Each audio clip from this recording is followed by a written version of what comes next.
For those that are just tuning in, my name is Keltharr. I am bringing to you live the Keltharr Gaming Show, which is going to be changed. That name is not going to stick because we're going to make a brand new channel all dedicated to this new podcast.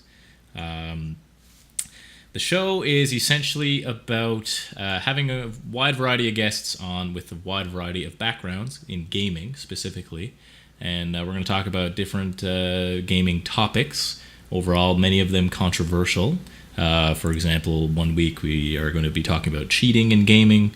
Another one is going to be the whole pay-to-win aspect and whether it's okay or not.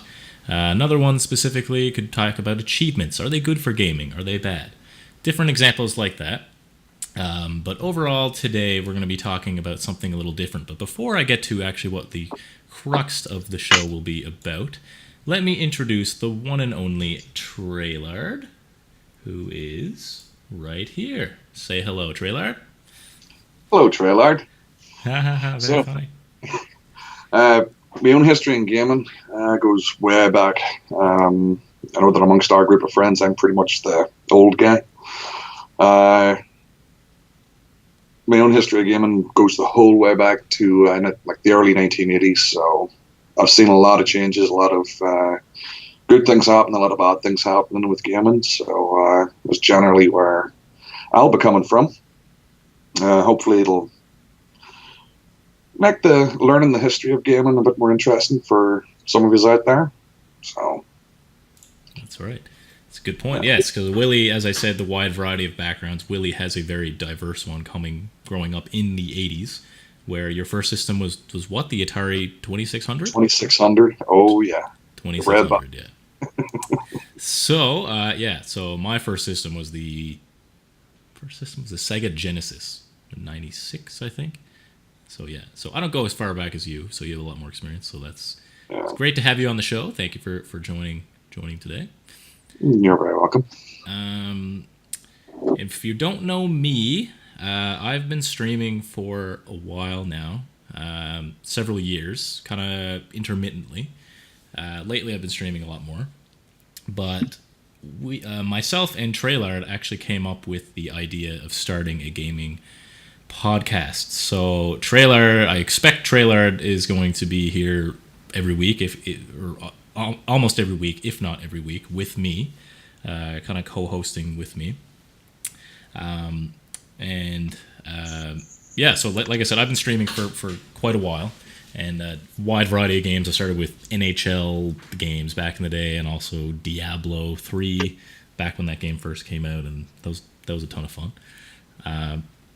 But yeah, beyond that, in real life, I am a primary elementary school teacher. So I teach the young ones. This year I got a lot of experience teaching kindergarten and grade 2 music, so that was a lot of fun.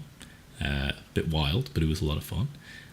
But yeah, in my spare time I like to play music, but mostly I like to play a lot of video games. So yeah, that's my story, I guess. Not very exciting. Willie, how about you? What can you tell us about yourself? Currently I'm in nursing school. I'll start in my second year come September, so I'm currently doing some odds and ends right now. I tinker with music, mostly guitar stuff, but gaming has pretty much always been my main hobby, so that's pretty much where my focus lies. So. And especially with one of the topics we'll be talking about later on during the show, just to show just how much it can get out of hand if you let it. Yeah, sure, absolutely. This is a segment of the show where we're going to start talking about gaming in general, how our weeks have gone. Gaming wise, so I'll start with you, Willie. What games have you been playing lately for the past little while? Well, as you may know, I actually had to get a brand new PC recently. It's a major upgrade. One of the games that I bought months ago but couldn't play. My old system was Watch Dogs 2. a very good game. I enjoyed the hell out of it. Played it for about a week straight last week, completed it, and just enjoyed it. Enjoyed every bit of it. I didn't get 100% on it, but I did finish the storyline, and it's definitely one up there that I could recommend. The Witcher 3 was another. While I could play it on my previous system, I couldn't make it look as gorgeous as it could be. But with everything cranked up full, from an RPG standpoint, it is an excellent game.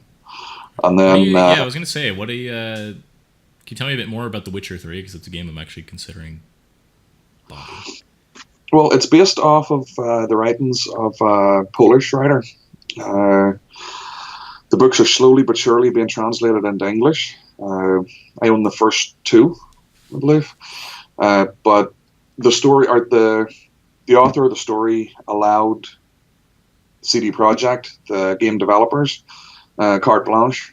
So while they didn't copy anything directly from the books, they kept it within the same universe and the same character. So it definitely has that same vibe of, you know what I mean? Like there's a lot of moral choices, but there's no good and there's no evil. There's just shades of grey throughout. Right. So you can make huge decisions that impact a lot. Am I right in saying that? Yes. The whole, as I said, the whole shades of grey thing, you could do something which you might think be for the best, but that can sometimes turn around and bite you in the ass, and, well, something totally unexpected happens that you didn't intend. Mm-hmm. So there's a lot of depth to it, and a lot of depth to the storytelling in it as well. Sounds awesome. Yeah. Cool. Well, for myself, I've lately been playing a lot of... I'm going to move that window there. I've been playing a lot of World of Warcraft. I have a long history in World of Warcraft. I've been playing steadily, or I'm saying steadily, but there have been intermittent breaks in between. But overall, I've been playing a lot of the Hunter lately. But yeah, sorry. I've been playing since Wrath of the Lich King. And in Wrath of the Lich King, I mained a Tauren Druid. So I absolutely love Tauren Druids. And for those that aren't aware of what those are shape-shifting magic guys. And I can heal and turn into bears and birds and cats and fish. So lots of different kind of creatures like that. But yeah, I've been playing a lot of World of Warcraft, leveling up in Legion, and playing, getting my hunter geared out. That's what I'm maining now. Besides that, my brother was actually in for the weekend with his wife, and we were playing a lot. He started playing Life is Strange. So I'm not sure if any listeners out there are familiar with that game. It's a game by Square Enix and Don't Nod Entertainment. It's a game about a girl named Max Caulfield, who is starting to get these strange visions about her town being destroyed by a tornado. And this tornado is going to wipe out the town she discovers, in a few short days. And so it's pretty stressful. But not only that, she also discovers that she has the ability to reverse time. And so the game is really cool. It has a lot of cool gameplay elements where you can change a lot of decisions you make, or you're able to see not necessarily the outcome, but if you talk to somebody and say one thing to them, you're able to reverse time and say something else to them to see how they would react. So it's really interesting dynamic in that sense. But yes, that's one of my all-time favorite games, and I really wanted my brother Erebus, who will be on next week's show, hopefully. He was supposed to be on tonight, but he's really not feeling well. He's been down with the flu. But yeah, he was playing that, and we stayed up till I think 7 in the morning this morning playing the game. We finished episode 4, and I was really hoping to get to the end, but we weren't able to do that, unfortunately. But it's got a lot of crazy twists and turns. It's pretty insane. Yeah, so mostly World of Warcraft, a bit of Ori and the Blind Forest I've been playing on stream a little bit, and yeah, that's about it.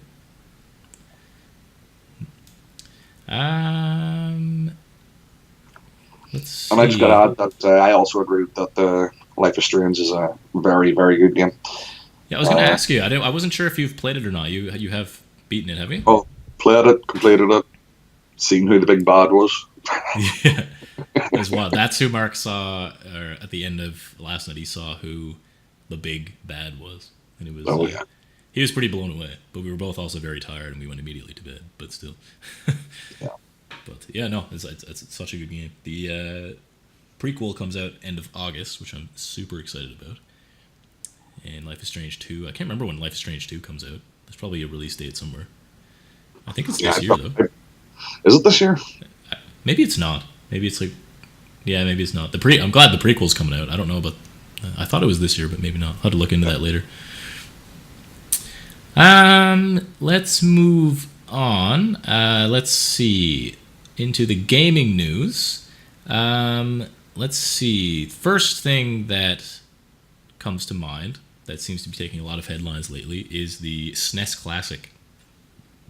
It arrives on, for those that don't know, the NES Classic was released, actually I can't remember how, that was several months ago now, I guess 6 months ago, was it? Yeah, it was just it was before Christmas of last year. Before Christmas, okay. So that was released and it was pretty popular, but the issue was that Nintendo generally likes to do is release limited supply. So they were, I'm pretty sure they were on like eBay for like ridiculous amounts of money. Yeah. So, anyways, I'm sure they were. I think they were generally favorably reviewed and all that stuff. Like a lot of people liked them. So, but that was the main issue with them, the general shortage supply. So now the SNES Classic Mini has been announced, and that arrives on September 29th and includes 21 games pre-installed on it. That's pretty cool. Willie, do you have anything you want to add to that? Just basically that, I don't know, for stuff like that, I find it to be, while I think you can play original cartridges on it, if you really want to just go for the emulation route, which is what most people are going to do anyway, and if you don't mind getting your hands dirty, you can always go the route of Raspberry Pi. For anybody that doesn't know, it's a mini computer that pretty much it comes with a board, and you basically build off of the board. I mean, you can build an emulation station that will play all the classic systems, like for like $35 American, so less than $50 Canadian to get started. You do have to do the building and all the hardware stuff yourself, but there's a lot of information out there online, and if you don't mind a bit of soldering, it's there for you, including how to connect up controllers and things like that. Interesting. So that's sounds like something that would definitely be good. I know you can get, because I thought about stuff like that too. You can get like a USB N64 controller too, and you can hook that up to and that just to have the original sense of playing the game, which is something that I think would matter to a lot of people, and it does to me because I've tried playing N64 games and games from old systems with different controllers. It doesn't feel the same. Like if I want to play the original Pokemon Snap, for example, I want to play it with an N64 controller. As weird as that controller was, that's what I would want to do. Well, there are also controllers out there. I was just mentioned they're USB that are in the style of the SNES and even the NES originally. So those are out there. You could build them yourself. You need to prefab certain parts of it to make it look authentic. So, but you do always have those options. Right. For sure. Anything else you want to say about that? No, that's pretty much it. Yeah, all right. So yeah, again, that's September 29th. I think pre-orders are going out. I don't know if the pre-orders are sold out. Likely they are. I'm assuming this is going to be popular. If they release an N64 Classic, though... Up here in Canada, they actually have sold out already. They have sold out, okay. A lot of people were complaining about it because already there's a lot of eBay. Right. Things have been put up for extortionate amounts, so a lot of people are upset by that. That's the ridiculous thing, right? It's just stuff gets like if Nintendo could easily solve this problem, but I guess they're just afraid of oversupplying. It's like the whole amiibo thing too, and then everyone wanted an amiibo, and maybe the enticement of it is the fact that they're hard to get, and then when they are plentiful, maybe people wouldn't buy them. I don't know. Yeah, that's a whole other discussion. So yeah, I think that's. Yeah, I was going to say, if they release an N64 Classic, oh my goodness. I would die for that. N64 was one of my favorite systems. I love that one. Yeah. Gaming news. There's not a whole lot of gaming news this week, but one other thing that's kind of been in the headlines every now and then was the OpenIV for GTA 5. It's a modding tool for GTA 5, and it has become quite controversial because people could cheat online with this. Oh, so I'm going to get rid of that because that just covered your entire face. Again, technical stuff. So people would cheat online with it. Trelard, do you have some stuff you want to add about that? Yeah, actually, that was an improvement with this there.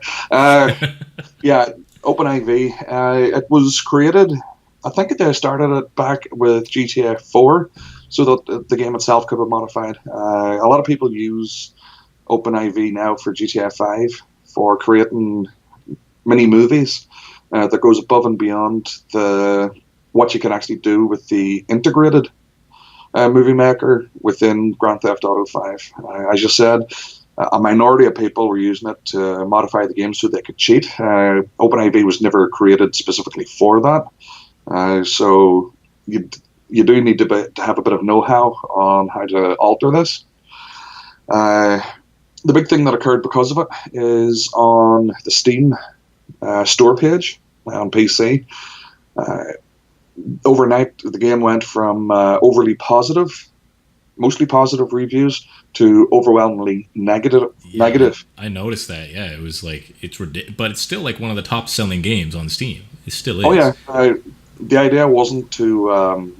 I think for a lot of people, it wasn't to get people not to buy it, but more just to vent their frustration at Tech2, the publisher. Mm-hmm. Now there has been an update to this where Rockstar themselves have decided to open a dialogue with the creators of OpenIV, and in doing just so that it doesn't need to be removed completely, and that they can work with them so that they can work out ways that it won't be able to be used for online gaming, which is what a lot of fans wanted in the first place. Tech2, I think, were just heavy-handed with it. They decided to send cease and desist letters, and in the end, Rockstar have listened to the community and have decided there is another way to do this without being so destructive and just removing it from the internet entirely.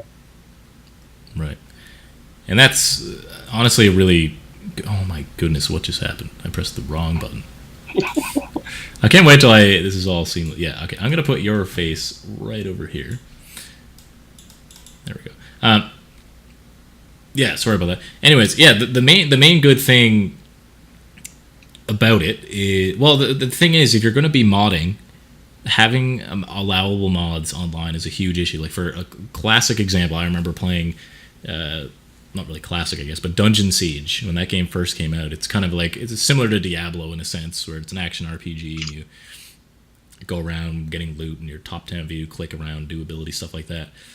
But they allowed you to import your single player character, which, okay, that sounds okay if you first think about it, but they also allowed cheats in single player.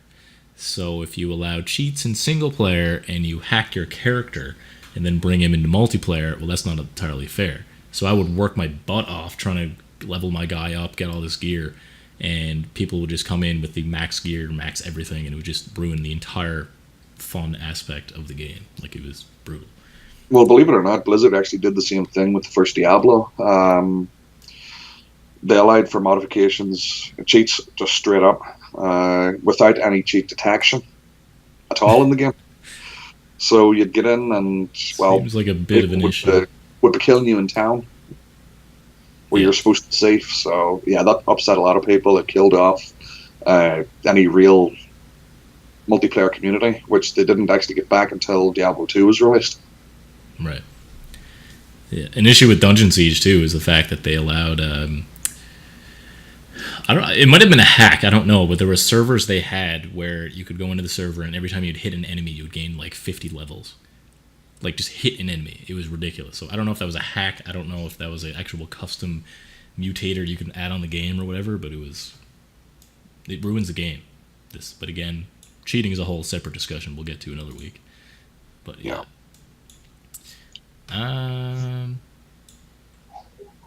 All right. So let's move into the big topic. So as we said at the start of the broadcast, that's you, that's me. There we go. As we said at the start of the broadcast, we're going to be talking about things in gaming that are potentially controversial in a sense that people can have very varying opinions on them. Like I said, if you're talking about cheating in gaming or pay to win, some people like it, some people don't. Achievements, some people like them, some people don't.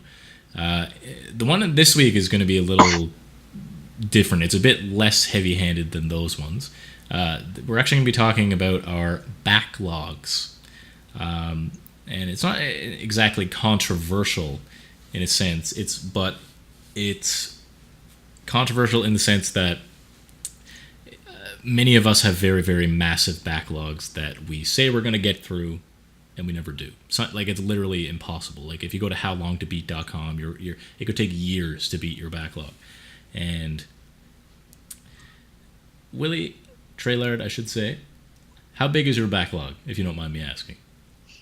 Well, in my Steam library alone, I have 1,145 games. And I would say that at least half of those, if not a bit more, I haven't even looked at. Now, bear in mind, a lot of these games came as part of bundles and things like that. Yeah.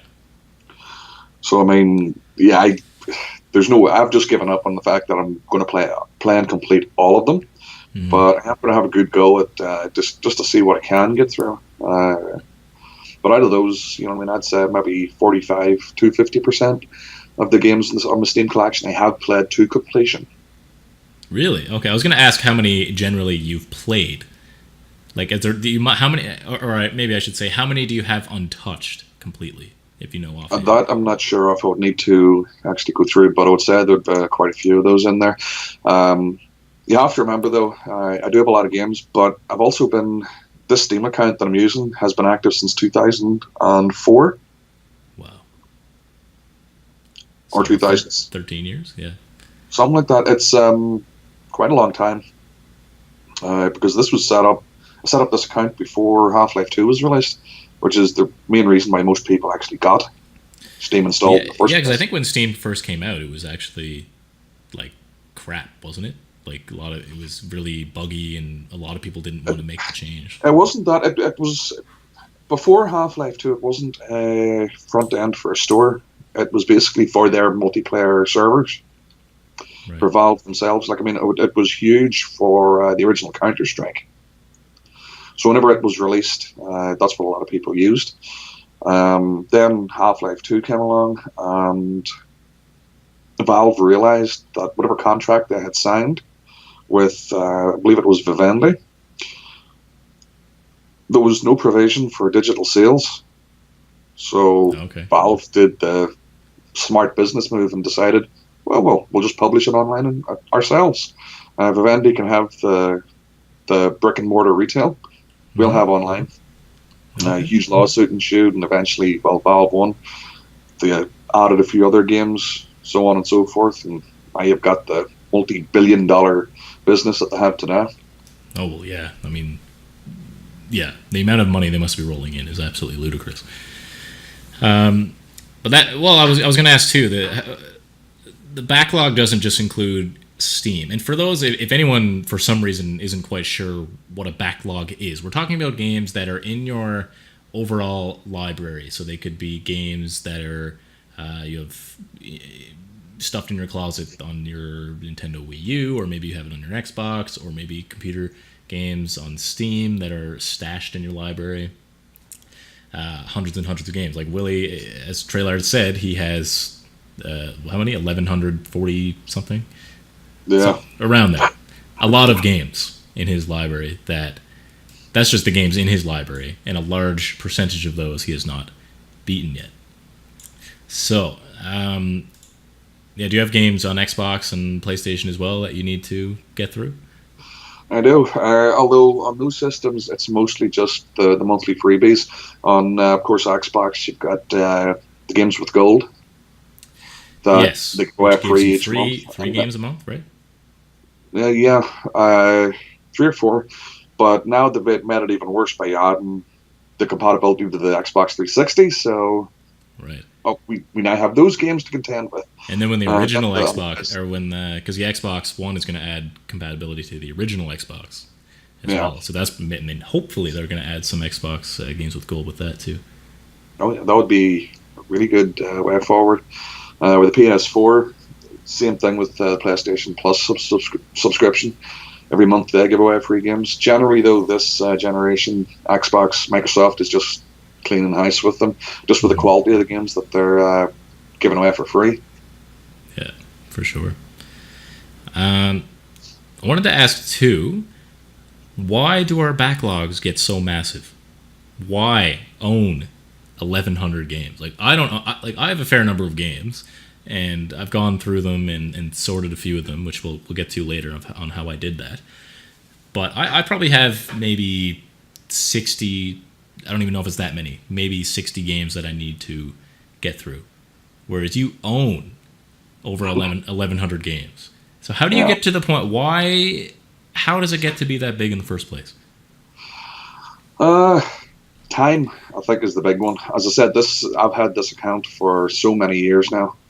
It's uh, it's just a natural accumulation.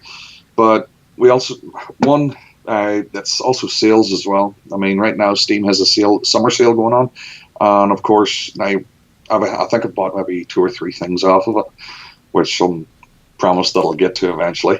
Um, but we also have stuff like Humble Bundle and Indie Bundles in general. There's various websites out there that release like 5 or 6 games that are they're going to be there's going to be games in there that don't really interest you, but there's going to be other games that in that same bundle that you can pay like $1 or $5. You know what I mean? To get all those games. So I think that's adding to it as well. Right.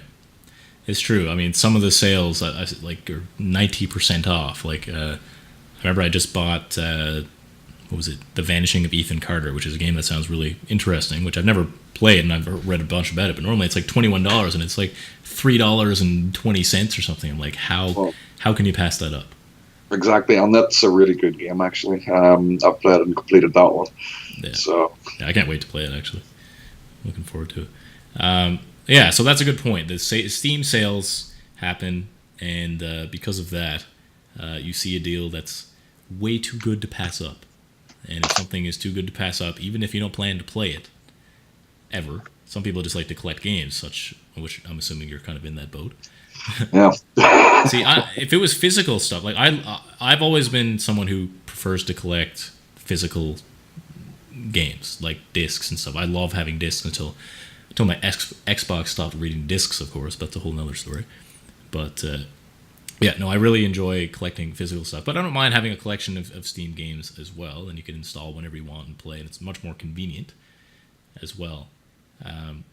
But it can be tough to get through all those games, especially when they're so cheap and it's so tempting to get them all.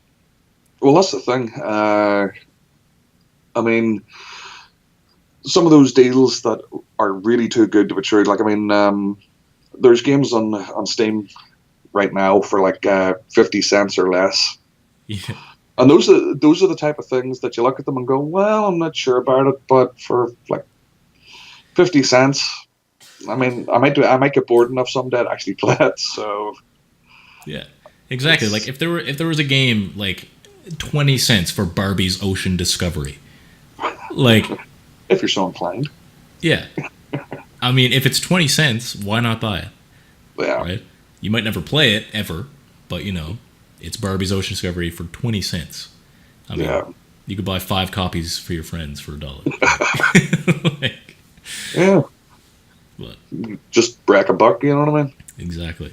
So yeah, and it is true. I think that is generally how backlogs get so big, and it kind of leads into my next point a little bit.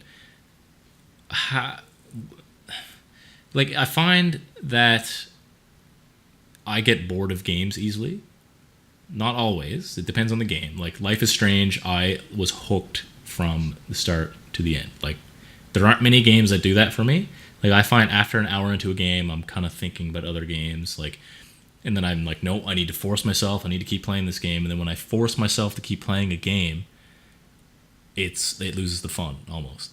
So, do you find you have that experience to an extent? Very much so. I mean, it's probably aging as well. It's been a long time since I've actually been, like physically excited over a game. There really isn't much anymore that I really obsess over. There might be a game like Watch Dogs 2 where I just want to see the story, and I play it for a week straight. Now I've completed it. It's like, I don't have 100%. So who knows? I might go back and do that at a later point. I might pick up the DLC for it. But I do find that if I force myself to play a game, then I end up burning myself out on it, and I just do not want to play it anymore. A very good example of that is World of Warcraft. Now, that's a game I've had a real love-hate relationship with since it began. I was there for the original release day for it. I remember going to the store and then calling in to work sick. But I mean, I played it straight for about 4 years, and then I don't know, it just got to be a chore. Having to show up for raids every day, having to do this, doing officer duties in the guild. It just got really, really boring, and I just one day dropped it. I realized I was paying $15 a month for what was basically a job at that point, without being paid for it. It can feel like that.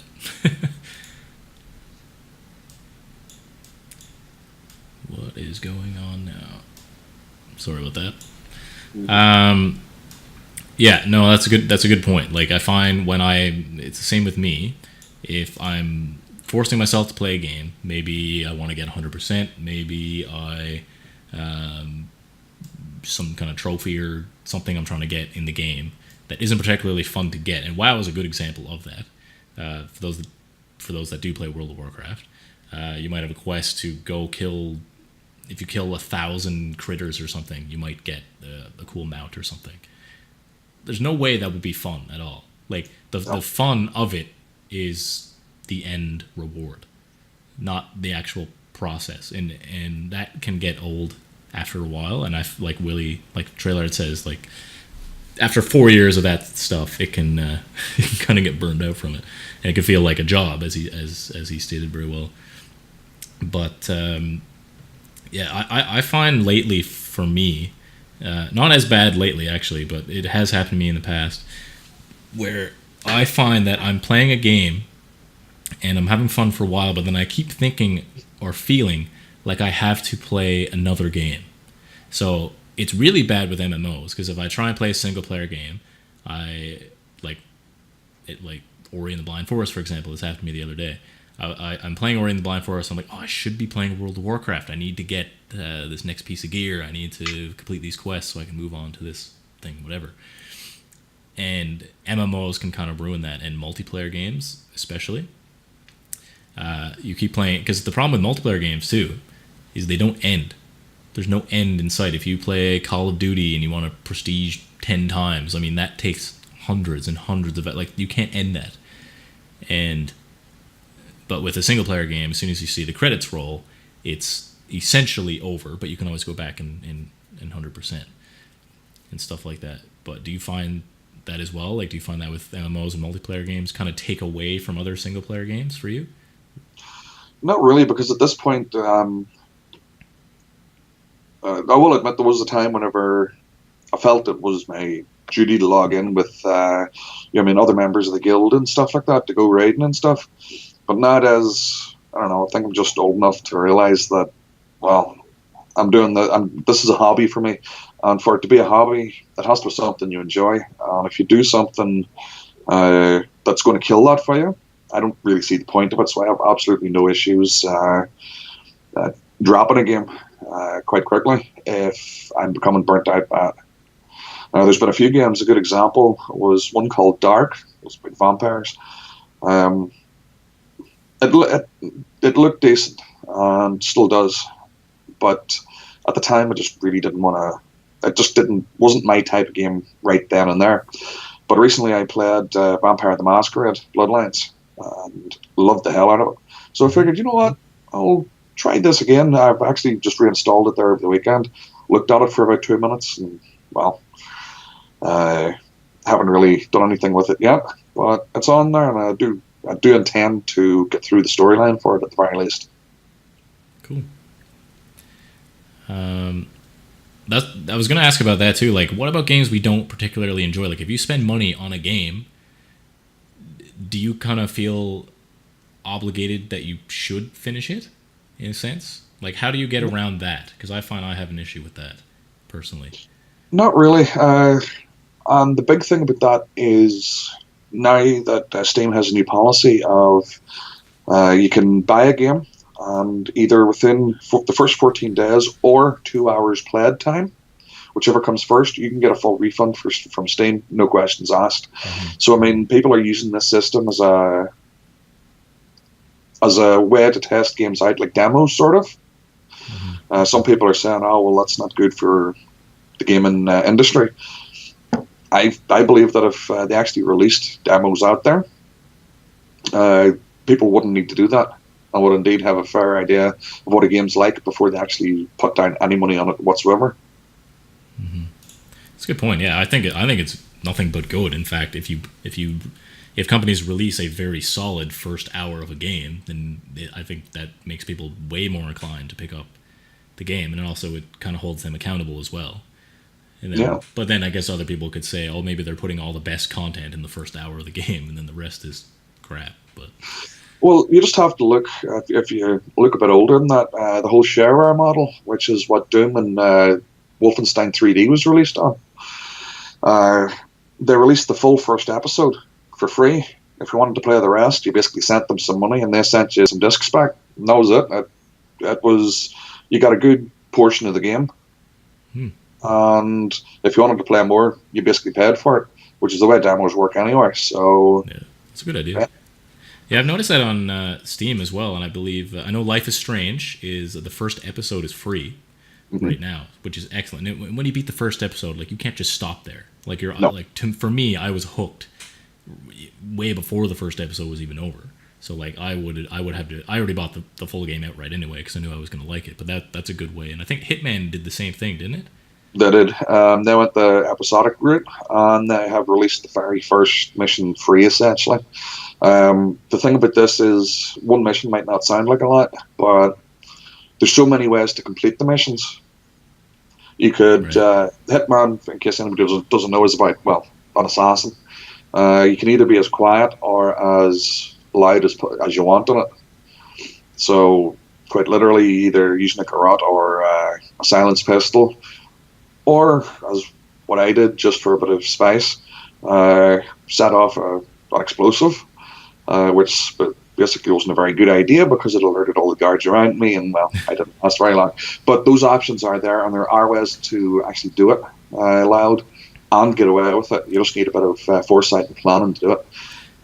Because you could sink 10 or 15 hours into it, couldn't you? Even into one mission. And I mean, it's I don't know. It's a good way of doing it to give people an idea of, okay, this is what the game's like. This is pretty much what it's about, and it's worked in the past. And I don't know why they don't continue doing it. Yeah, that'd be good for sure. Getting back to a previous point, I don't know if you've had this issue, even when pretend you're not playing World of Warcraft at all, like you're off the WoW crack as they call it. You're away from that. You're not playing many multiplayer games. You're just trying to get through some single player games. And maybe this is only me that like I could be an oddity in this sense, but it's still the same sense where I'm playing a game like Ori and the Blind Forest, or I've been playing a lot of Forza Horizon 3 lately. I forgot to mention that at the start of the show. But for whatever reason, I'm playing the game and I'm focused on another game. I'm thinking about the other game. saying like, oh, like I really should be playing Ori. Like I think it'd be so fun. Then I go play Ori. I'm like, oh, I should go back to Forza. Like I really enjoyed Forza. Like, and I kind of bounce back and forth. Like, is that maybe it's not normal at all? But I don't know if this is a common thing or what my mindset is. But I feel like, but I find it in that sense, it's hard for me to complete my backlog because I'm constantly just bouncing from game to game and not getting any core progress done in any of them. Well, that's one way of looking at it. The other way to look at it is it means that there's little chance of you actually burning yourself out on any one single game. That's true. Where it could be an issue is just the fact that you don't get anywhere and you have too many games going at once. But if it's just a small handful, maybe 2-3 tops, that's something that's probably normal. I've done it before myself in the past. I don't do it on a regular basis. Usually, whenever I get into a game, I try to stick with it. But as I said, I've got absolutely no problem pulling away from a game to play something else without feeling, oh, I should play that a bit more, should do this, that. And I do go through phases for multiplayer games as well. But I find that if you keep quite a bit of variety in your hobbies, you don't tend to get bored quite as quickly and end up doing weird stuff like going outside, stuff like that. Yeah, that's a good point. Yeah, I guess you have a good point. Yeah, like it's good to kind of have a few games to juggle around anyway, because then, like you said, it keeps things fresh. I feel like there was something else I was going to say about that. Anyway, we'll move on from that.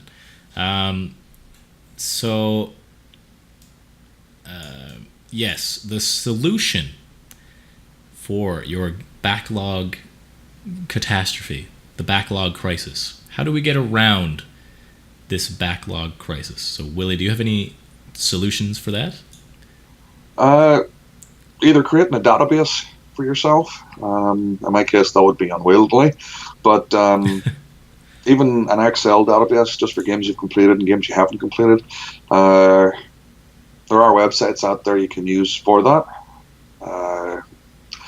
The one that actually you pointed out to me not too long ago, the Backloggery, which allows you to set up, add games to your list. Now, for a lot of people, if you create a full list just straight off the bat, it might be a bit depressing to look at for the games that you have to get through. But my idea behind it would be, instead of looking at the games that you have to go through, look at what you've actually completed. Mm-hmm. And that's motivation in itself. It is. I have so many games that I haven't completed, but I'm not overly worried about it because I know that there's probably an equal amount of games that I've completed, at least the storyline, if not 100% all collectibles and things like that. Yeah. So I can definitely look at those and go, okay, well, I've done something with my hobby. Yeah. And that's good. And that's what I get worried about, and something I've had an issue with in the past. Like I said, I would bounce from game to game and never actually finish them. And I would tell people like, oh, I've never actually finished Half-Life 2. I've never finished any of the GTAs. I never finished like Skyrim. I've never finished any of these big AAA games that a lot of people have played. And that almost is depressing in a sense too, where I can't join in the conversation. I can't talk about the end of a game. It's just like, oh, I've played that for a bit. But I think it's more motivating to know, like you said, if you look at what you have completed and kind of build on that, right? Yep. A lot of people, and again, you do have people. There's a lot of people like me out there who do have this whole backlog for various reasons. But I mean, if something serious was to happen tomorrow and we all had to stay at home, well, I wouldn't be short of entertainment either. No, that's for sure. Yeah, and it's true. It's nice to have a whole bunch of games and games that you could play if you really wanted to. And I was reading a Reddit post about this the other day too. What they talked about was that when we were kids, we were very limited with the number of entertainment options we had. We had, like, I remember I had my first Game Boy when 1997, Christmas 97, and I got a Game Boy Pocket, which was awesome at the time, with one game, and I had Tetris, and that was all I played. I played Tetris over and over and over, and it was a ton of fun. And I played that way more than I would have played it if I had probably some other games. Like, for example, a year later, an entire year later, I might have gotten a couple games in between, but a year later I got Pokemon Red, and I dropped every other game and I played Pokemon Red because that's what I wanted to play. And I didn't have many other games anyway, but that's what I was focused on. But if I had 20, 30 Game Boy games, I would probably find it overwhelming, especially at that age. But I know I wanted to beat Pokemon Red, and the amount of content in Pokemon is insane. Like, you can catch everything, you can get all the badges and level up guys and all that kind of stuff. But I found that all I wanted to play, and I wasn't distracted by anything else. Do you find you were like that when you were younger too? Not really. And actually, just as you said that, it actually reminded me of another topic. We can discuss it later. But as of the thing for me is, I had access to a lot of games, from friends and things like that. And you have to remember that the games back then that I was playing, and indeed the games that are similar to what you're talking about, the graphics weren't what you'd call spectacular. They did the job, but it was all block pixels. And I don't know, it was easier to detach yourself from a lot of those games. The only games that I really, really, really focused on were the old text adventures, or some people call them interactive fiction. But the idea behind a text adventure was, it's a game that's all text. Rarely did they ever have any graphics whatsoever. So, I mean, for a good example of that would be The Hitchhiker's Guide to the Galaxy, where if you'd read the books, you thought you knew the story. And for the most part, you would be right. But there would be things changed in it that weren't in the book, that you had to account for on the puzzles and things that went along with it. So that was about as immersive as it got whenever I was growing up, before I was a teenager. There was no such thing as cutscenes. There was really nothing to pull you in. And this was the 80s again, right? Yeah, games like the original Elite,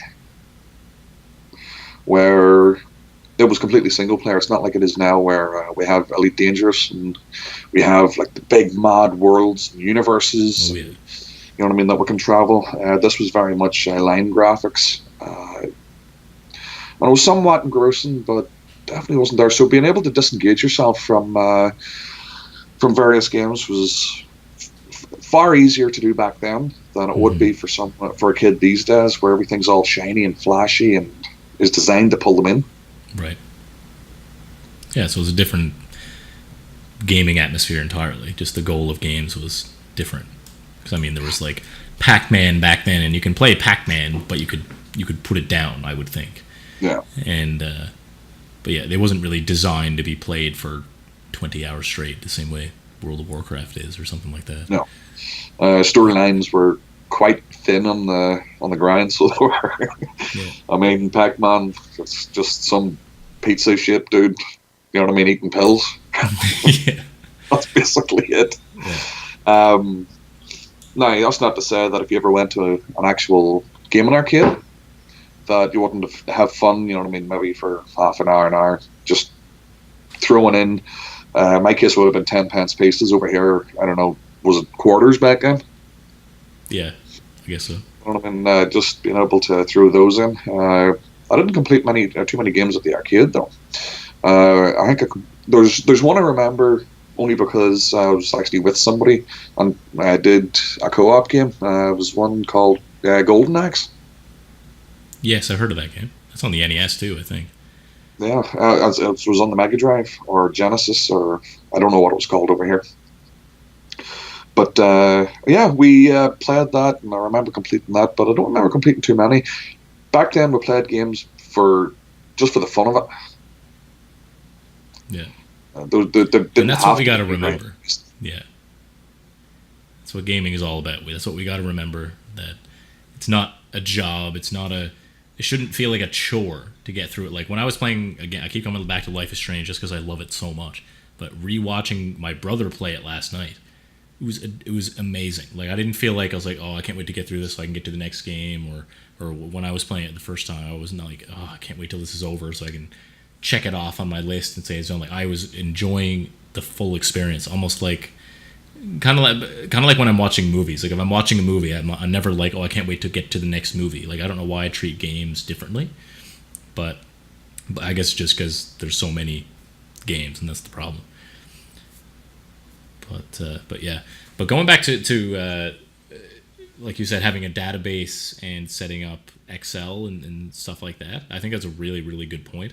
And sites like like I told you about, like the Backloggery is great for showing games you haven't touched at all, games you're in the process of completing, games you have beaten, and games you have 100% completed. So I think it's a really good way to keep track of games, well, your overall gaming history, really, because it allows you to track games from any system, whether it's the most classic system that you can think of, Trelard, such as the Atari 2600 or something even before that.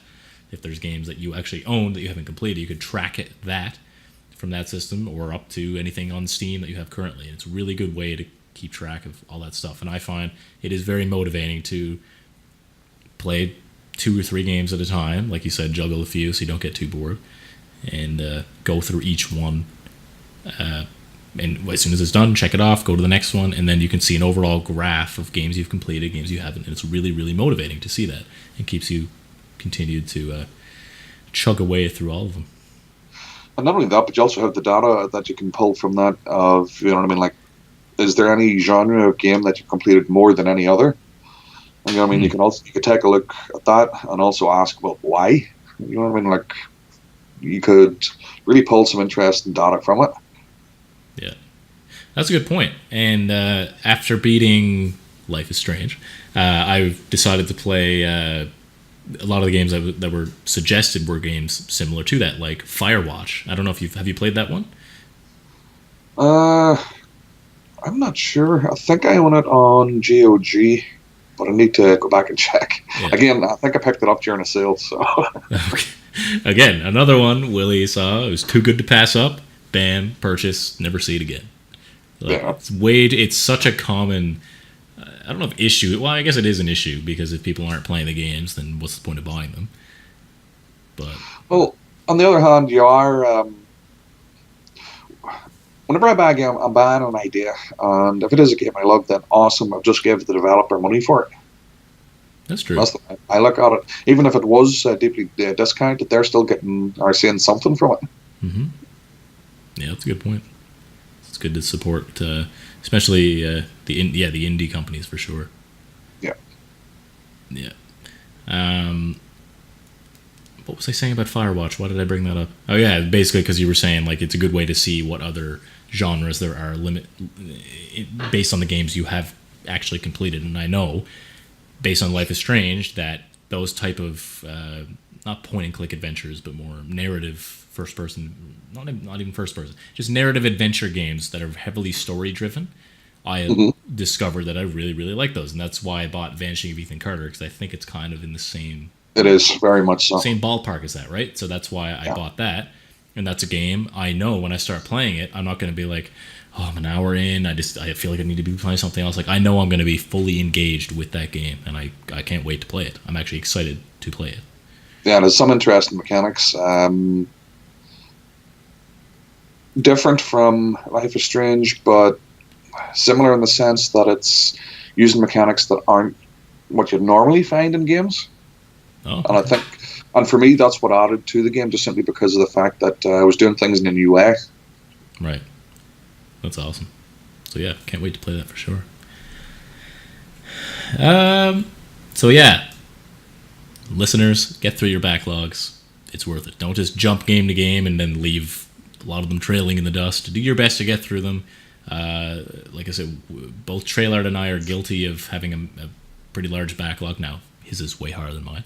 But besides that, do your best to get through it. Try and stick to a game. Keep a list and check off the games that you've beaten. Check off the games that you got 100% in that you're proud of, and you can kind of be proud of that to help motivate you to get through these games. Because it does feel good to get through your backlog, and then if you actually get your backlog a lot smaller, then you can feel better about buying more games. Because I know a lot of people get guilty about buying so many games they don't play. So, Which actually, you want to add? Yeah. No. Go ahead. Pretty much covers that. I was actually just going to say that probably segues into the next thing that I want to talk about. Yeah. Which is, well, as I mentioned earlier, Steam does have a summer sale going on right now. Right. And there are some deals that I have on my own list. Now, these are all games that I have played and I have completed. So they aren't part of my backlog. Oh, okay. That's good. But there are ones that they're not overly expensive, and for what they are, I enjoyed them. The first one that I wrote down here was Pony Island, which is in Canadian. All these prices are going to be in Canadian. Pony Island? It's Pony Island. It's a $1.81, and it is not a My Little Pony game. Okay. It is basically Pony Island is. It's definitely an indie game. I don't want to say too much about it, but there are sort of hacking mini games in it, and if there is a backstory to it.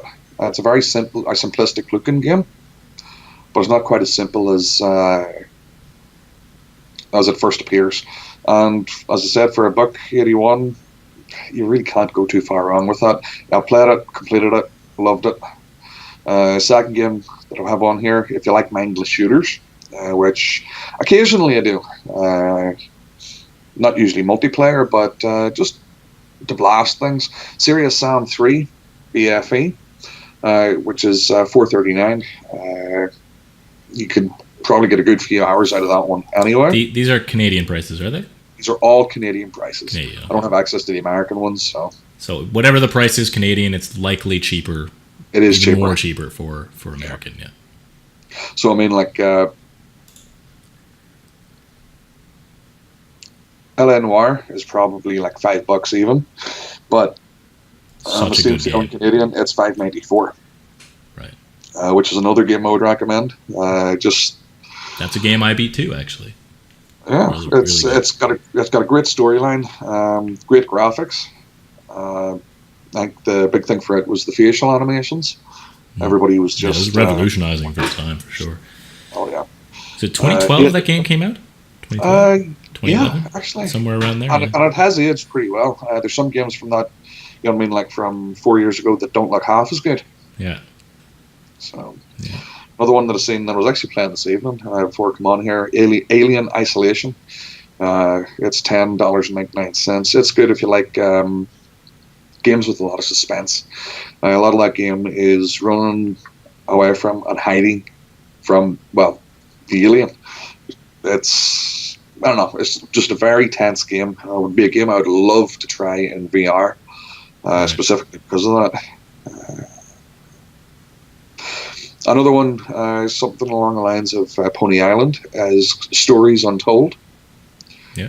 It's $5.49, and essentially it's a mix of genres. I mean, it starts off as a text adventure, but then goes into like first person, and then you have to play it to see it. But it's very much story driven, and it's definitely worth it. I can't say, again, it's one of those games I can't say too much about, specifically because if I do, I'm going to spoil things, and that's not what I want. It's definitely a game to enjoy straight up. Finally, just for people who like a good puzzle game, something along the lines of Portal, but not Portal, is the Turing Test. $8.79, and it's a weird one, but it is puzzle based, and it's again, there is a story behind it that you have to unravel. So it's definitely up there as was some of mine. So yeah, that's pretty much my list. I think the only other game I have on here is Soma. Soma? What's that? It's made by I think it was made by the same people who made Amnesia, The Dark Descent. Oh, okay. Yep. It's now $9.89 on the Steam sale, and it's again very story driven. Asks some very deep questions regarding the human condition. Let's just say. But again, I really enjoyed it. Played through it, completed it. Well, it's actually one I'll probably install now that I've started talking about it. So, reinstall it to play it again. But no, definitely those games. I would definitely recommend picking them up. They're not that expensive. Pony Island's the cheapest one on my list, and it's definitely worth it for that price. Right. The sale ends in 2 days on the 5th of July. Usually it ends at about 1 o'clock Eastern, which is my time. So you have until then to pick up any of those if anybody's interested. Cool. Alrighty. Well, I think that just about thanks for that, by the way. I think that just about does it. Is there anything else you wanted to add on about anything or anything we've talked about in the show? No, I think we've pretty much covered everything quite well. Yeah, I think so. So like we said, the show is going to be we're going to aim for every Monday as of right now. The schedule could change, but for now we're going to aim for Monday nights around what did we say? 9 o'clock Eastern. 9 o'clock Eastern, yeah. 9 Eastern. Again, we'll keep that updated. You can follow my channel here, and for updates, I have a Discord channel as well. You can check on my twitch.tv/Keltharr channel for that. I also have Twitter. You can follow me at Keltharr. Willie, is there anywhere, do you want to plug anything and you want to sell out? No, not really. Pretty much I just show up whenever. Yeah. Do you have any social media or anything like that? Or do you have any social media or anything like that? Twitter, anything like that you want people to follow you on? I want to keep those in a large base. Very much just friends and stuff like that. So yeah, no worries. I'm sure if anybody needs to contact me, well, they can do it through you. Yes, good point. If you need to ask this Irish guy a question, you can do it through me for sure. So you can contact me. You can email me at kelthar28@gmail.com. You can also message me straight through Twitch. Again, my Twitch is twitch.tv/Keltharr. I also have Twitter. You can contact me through there at Keltharr. Again, we're going to be coming up with a new name for the show. This was kind of a pilot to see how things go, and I think it went pretty well, honestly. Looking forward to doing next week's show as well. Also, if you have any ideas for a topic, controversial topic, maybe, or any gaming topic really that you'd like for us to discuss on the show, let us know. And yeah, other than that, I think that pretty much covers it. Anything else you want to add? That's it. Have a good night, everybody. Yeah, have a good night, and thank you so much for listening. We will be making this available on as many platforms as possible, iTunes and Google Play and all that, as soon as we figure out how to do that, but we'll get to all that. And other than that, thank you very much for listening or watching if you're here on Twitch, and you all have yourselves a fantastic week.